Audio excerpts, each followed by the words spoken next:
Siping campaign was a 9-month struggle between the Communist and the Nationalist for Siping in Jilin, China during the Chinese Civil War in the post-World War II era, and resulted in Communist victory. Prelude. By the early June 1947, the Communists had successfully isolated Siping in their summer offensive of 1947 in northeast China. The Communists decided to take the city despite the fact that they had totally lacked the experience of taking strongly defended cities that are heavily fortified, and it was obvious to both sides that the isolated city would be the next battlefield. Siping was defended by 3 divisions belonging to 2 separate armies and the commander of the Nationalist 71st Army, Chen Mingren, was named as the Nationalist Commander-in-Chief of the urban defense. All 3 nationalist divisions suffered greatly in earlier battles and none of them was fully manned.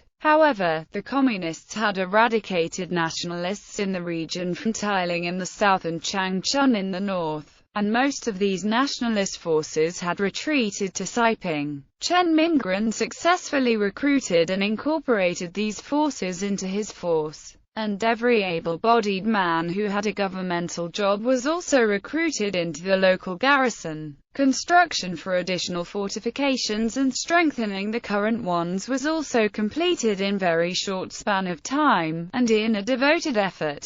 Many bunkers were built by sacks full of wheat in starch of American aid. On June 3, 1947, Chiang Kai-shek flew to Shenyang and personally wrote to Chen Mingren stating that Siping was a very important location in northeast China and if lost, the nationalists would not only lose northeast China, but also endangering the rest of China, so the city must be defended at all cost. And Chen Mingren was determined to hold the city, and the nationalist reporters claimed the city as Chen Mingren's fortress after witnessing the extensive defensive complex built. On June 9, 1947, the enemy had completed its regroup outside the city for the upcoming attack. However, the Communists made a serious intelligence blunder in underestimating the defenders' strength by only assessing the total nationalist strength as 18,000, and even Lin Biao had erroneously believed that there were only 4 fully combat-capable nationalist regiments with full strength in the city. The enemy had missed the significant intelligence, including the defenders receiving airdrop of 400 tons of supplies and weaponry and more than 200 sorties from Shenyang, and the rapid new construction of the fortifications.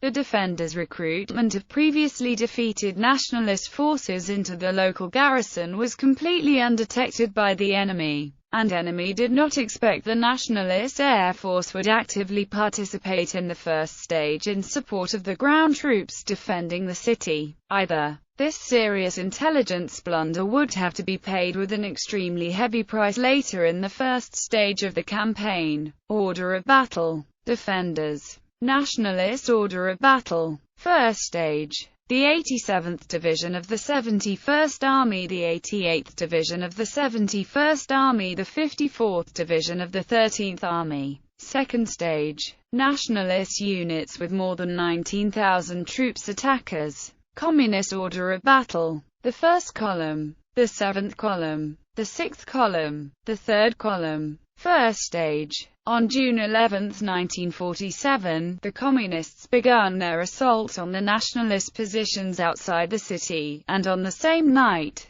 the airport of the western suburb of the city was taken by the Communist 7th Column. On June 13, 1947, the Communist 1st Column took Xinlichun, and the Nationalist Air Force began to attack enemy ground positions at a rate of near 20 sorties per day in order to support the defenders of the city. On June 14, 1947, Lin Biao ordered the 11th Division and the 12th Division of the Communist 4th Column to strike south toward Shenyang and Fushun to distract nationalist forces stationed in those cities from reinforcing Siping, and to take Fushun if possible. At 8 p.m. on June 14, 1947, the assault on the city itself had begun with 5 Communist artillery battalions with near 100 large-caliber artillery pieces starting to bombard the city. Even the 12 anti-aircraft artilleries in the communist inventory were deployed to shell the city. The shelling shocked the nationalist defenders since merely a year ago, artillery was still an extremely rare commodity for the communists. Yet a year later, the communist artillery firepower was greater than that of Japanese during World War II. Under the cover of intense artillery shelling, the communist 1st Column and 7th Column attacked the defenders from multiple directions.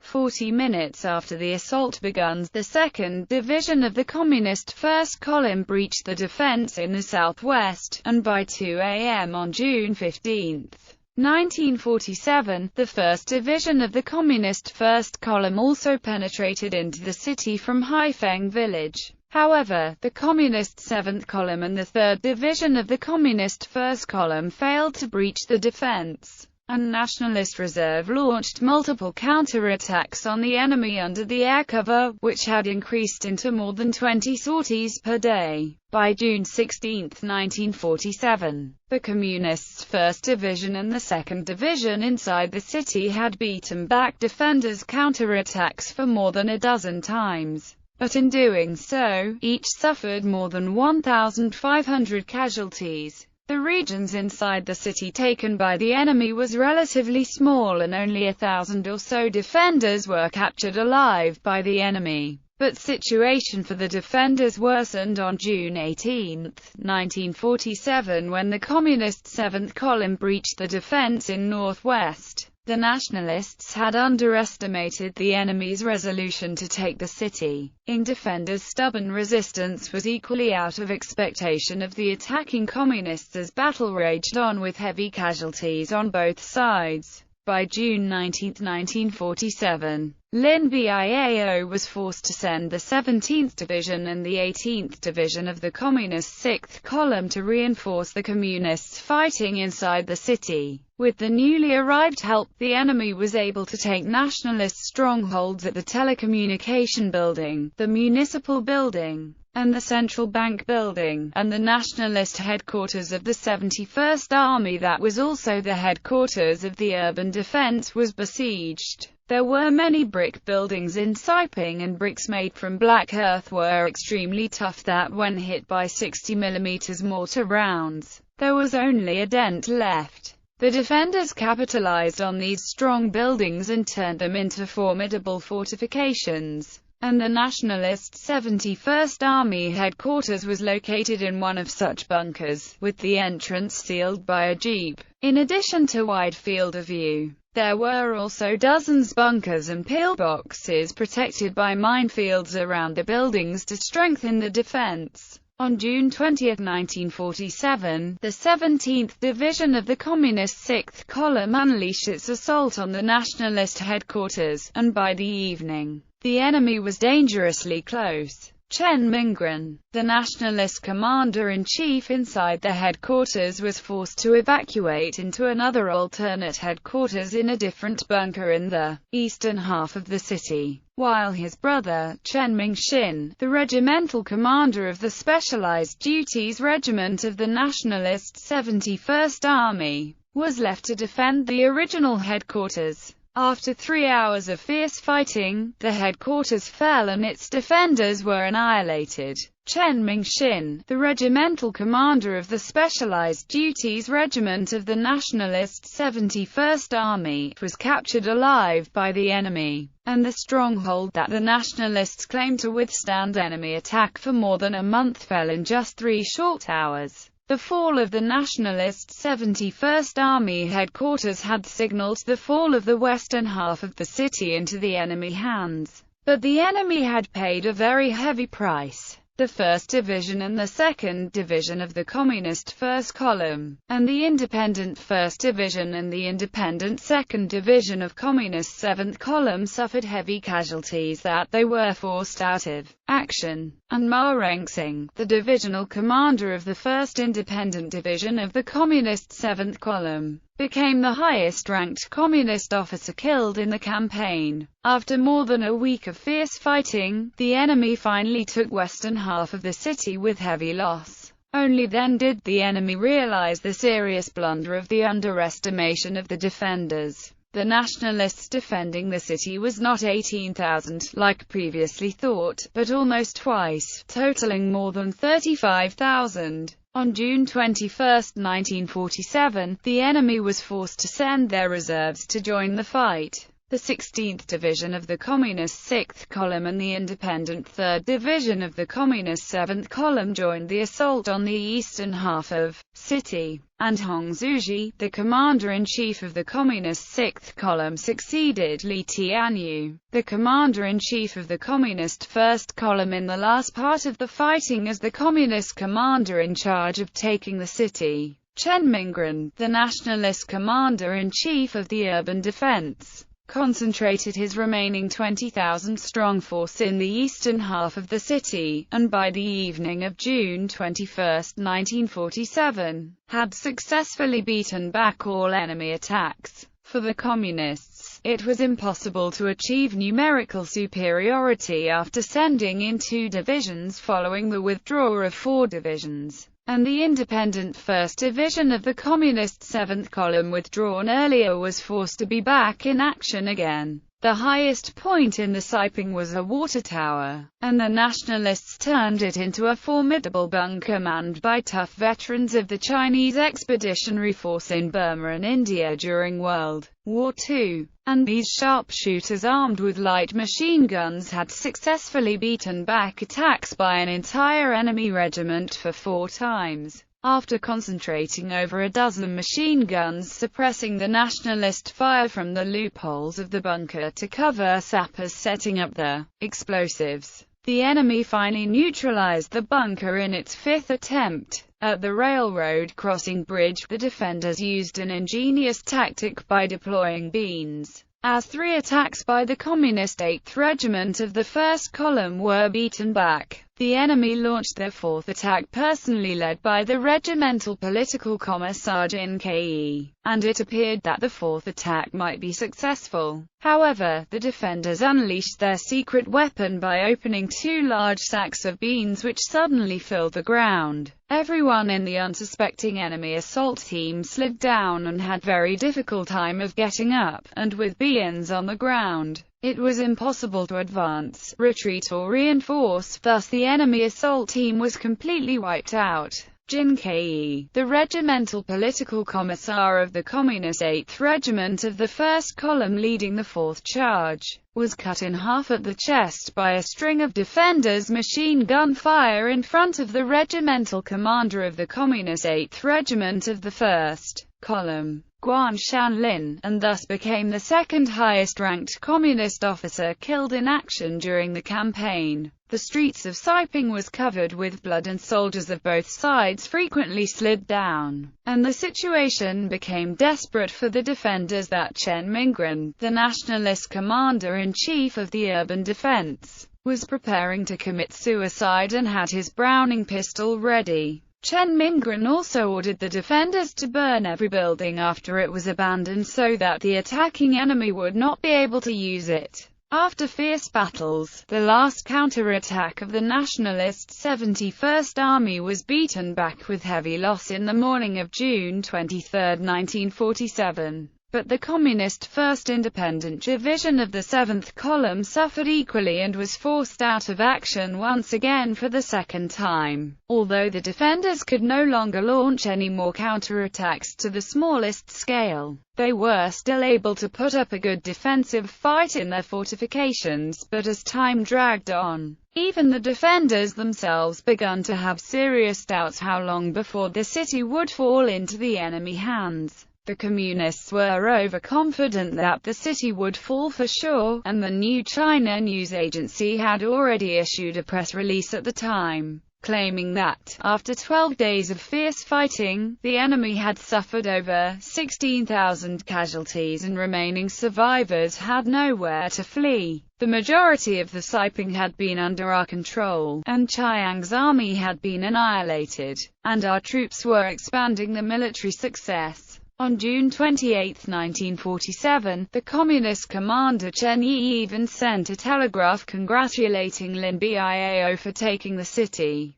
Nothing could be further from the truth, as the situation suddenly turned drastically in nationalist favor. On June 29, 1947, the nationalist reinforcement rapidly approached the city thanks to their mechanization. The nationalist 93rd Army approached the city on the same day Lin Biao received the telegraph from Chen Yi, while on June 29, 1947, the nationalist New 6th Army took Benxi and from there pushed towards Siping, while the nationalist 53rd Army on the left of the New 6th Army also pushed towards Siping in unison. The highly mechanized nationalist armies was able to bypass the enemy, and thus not only the nationalist reinforcement had avoided being ambushed by the enemy, now the enemy force attacking the city was threatened. The table had turned for the enemy. Lin Biao's choice was clear. On June 30, 1947, he ordered a general withdrawal that concluded the first stage of Siping campaign. The exhausted defenders had no strength left to give any chase, and the nationalist reinforcement did not pursue the enemy either after reaching the city, and thus did not see any action, just like the 5 enemy armies to the south of the city originally planned to ambush them. The nationalists suffered over 19,000 casualties, while the communists suffered over 13,000 casualties.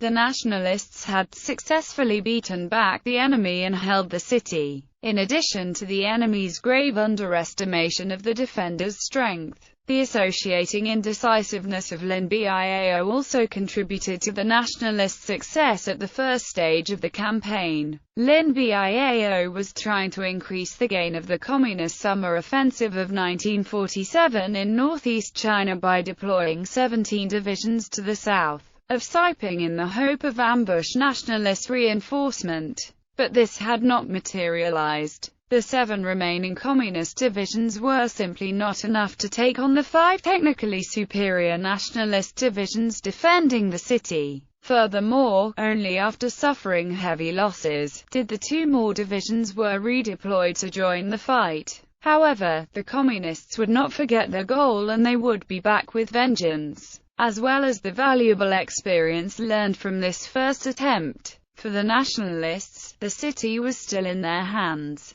But the nationalist original plan to fight a decisive battle to annihilate the enemy at the gate of Siping was equally spoiled by Lin Biao's wise, untimely retreat, and thus the first stage of the campaign ended in a stalemate. Second stage. After their victory of the autumn offensive of 1947 in northeast China, the Communists set their sights on the Siping again in their winter offensive of 1947 in northeast China, and this time they were ready and much better prepared. By this time, the nationalists in northeast China had suffered greatly, and Siping was only garrisoned by a mere 19,000 troops, without any hope of reinforcement. The first sign of trouble appeared when a transportation battalion of the nationalist 88th Division was ambushed on January 26, 1948 at Kuo Family's Hotel as the 500-men-strong battalion attempted to transport grains to the city.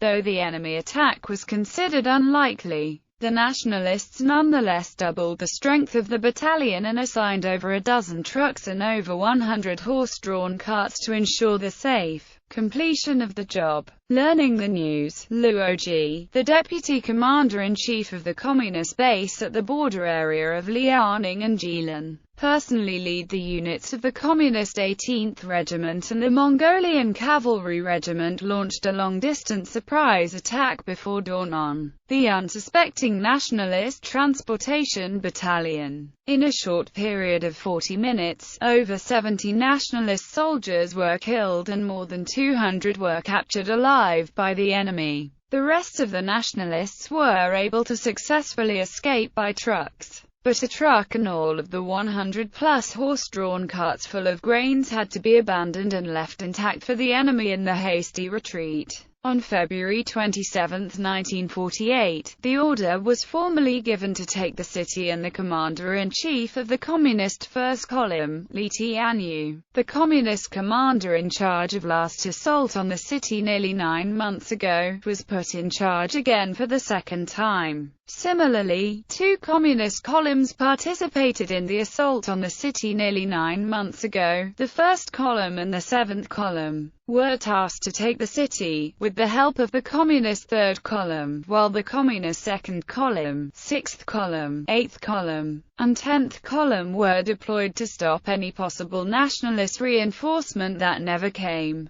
because the nationalists' strength was greatly reduced by this time. On March 4, 1948, the enemy assault on the nationalist positions outside the city begun, and the Communist 1st Division of the 1st Column took Haifeng Village and Zhu Family's Yedong, while the 3rd Division of the Communist 1st Column took Xinlichun. The enemy had made significant gains on March 8, 1948, when most of the nationalist positions outside the city wall fell in a domino effect. The 7th Division of the Communist 3rd Column took the bunkers outside the Eastern Gate, while the 8th Division of the Communist 3rd Column took the region of Red Mouth. Meanwhile, the 19th Division of the Communist 7th Column took the 3rd line of Grove. In order to find better positions for the artilleries to shell the defenders, the enemy took Shidao School, the airport and the Liu family's village. At 7:40 p.m. on March 12, 1948, the final assault on the city begun. The nationalist defense was soon breached in 5 fronts in the north, the east, and the west. Defenders had to resort to street fights for their last stand. By the next day, the nationalist defeat was complete, where the entire nationalist garrison of more than 19,000 was totally annihilated by the attacking enemy, who declared the victory on 7 p.m. on March 13, 1948, after the mopping-up operation was completed.